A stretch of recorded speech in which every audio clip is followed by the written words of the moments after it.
Eu vou te mostrar como são feitas as medidas manuais e medidas automáticas utilizando o CGPC.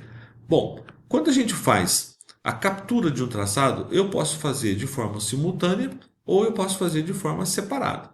O ideal é que eu faça de qualquer uma das duas, claro, mas que eu tenha uma tela com um traçado aqui completo. Por quê? Aí na tela de medidas eu tenho vários complexos aqui de QRS e que eu vou conseguir fazer as médias, eu vou fazer todos os cálculos em cima deles. Mas vamos lá, medidas.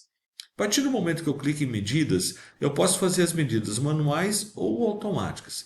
Nas medidas manuais, o equipamento vai me instruindo, ele vai pedindo aqui para mim, ó, marca o início da onda P. Então, marca o início da onda P. Marca o final da onda P. Marque o início do QRS. Vou marcar aqui. Marque o final do QRS. Marque o final da onda T. Pronto. Eu tenho todos os parâmetros, dou um OK, as medidas vêm para cá. Ele fica me esperando confirmar para ir para o laudo. Mas vamos observar uma coisa antes de ir lá no laudo. Se quando eu faço essas medidas, se eu não tenho aqui uma aplicação de um ganho interessante, o que vai acontecer? Como eu não tenho a visão ideal do ponto que eu marquei, eu corro o risco de ter marcado errado. Olha só o final da minha onda P. E olha o início. O início dela foi aqui e o final foi aqui. O início da R, final da T.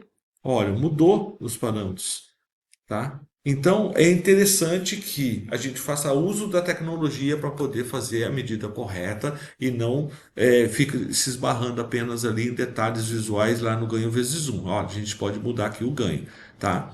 Eu vou confirmar. Quando eu confirmo essa medida, automaticamente isso aqui vai lá para o laudo, tá? Indo para o laudo, o equipamento vai trazer aqui no laudo as informações desse traçado, tá? E ele não vai trazer os ângulos, porque vai depender de você inserir. Lembra? Medida manual. Então você precisa inserir os ângulos, tá? Mas estão aqui as informações P, PR, RS, QT, né? QTC também estão aqui. Os ângulos você precisa colocar. Vamos agora então observar como funciona a medida automática.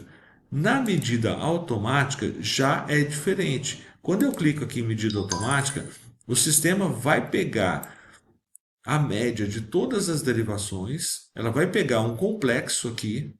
Esse complexo ela vai sincronizar a onda R, conforme a norma fala, e aí ela vai pegar neste segmento a onda P, em qual das derivações aconteceu a onda P primeiro. Então, quando ele faz esse cálculo aqui, olha, remove automático e artefatos e faz as análises.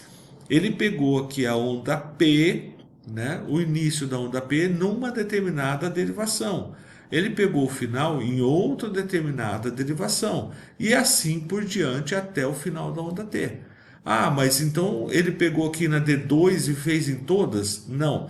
Pode ser que ele pegou o início na D2, o final no D3, aqui no QRS o início em V1, o final em V6 e a onda T ele pegou em D1. Isso aí vai depender do espectro de como essa onda vai acontecer no curso, tá?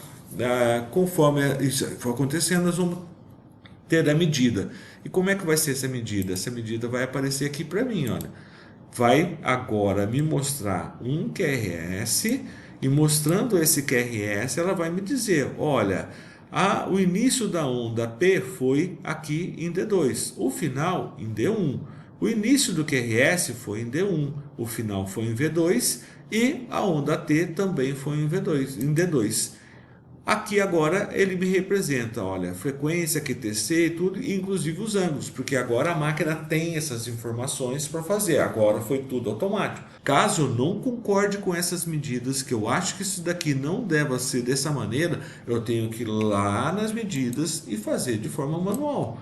Eu venho aqui, coloco de forma manual e aí eu falo, ó, legal, tá certo ou não tá.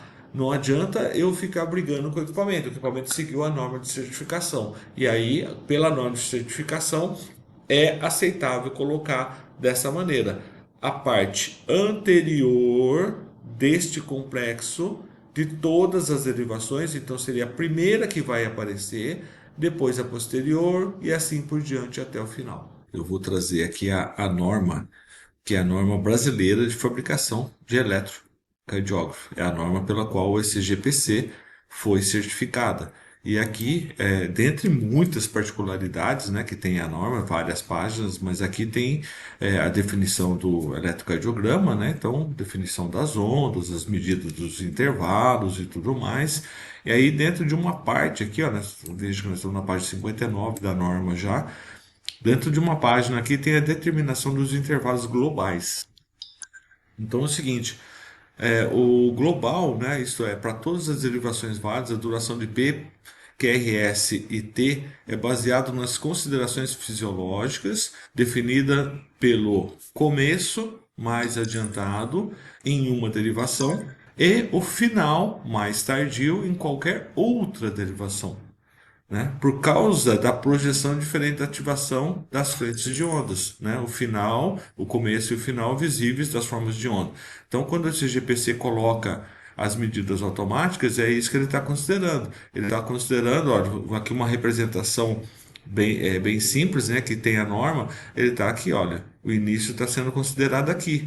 Já final está sendo considerado nesse, olha, olhando aqui. Então, quando o equipamento coloca de forma simultânea as 12 derivações, os 12 complexos para ser avaliado, ele consegue enxergar essas diferenças. Então, é por isso que ele coloca um complexo lá e fala: olha, a medida inicial foi em D2. A medida da final da onda T foi, por exemplo, aqui em V2. É isso que acontece nas medidas automáticas e baseado nessa interpretação da norma que o ECGPC passou, né, a fornecer as medidas automáticas. Caso discorde, aí o usuário tem que ir para as medidas manuais e não fazer uso do complexo que o sistema mostra na página de laudo.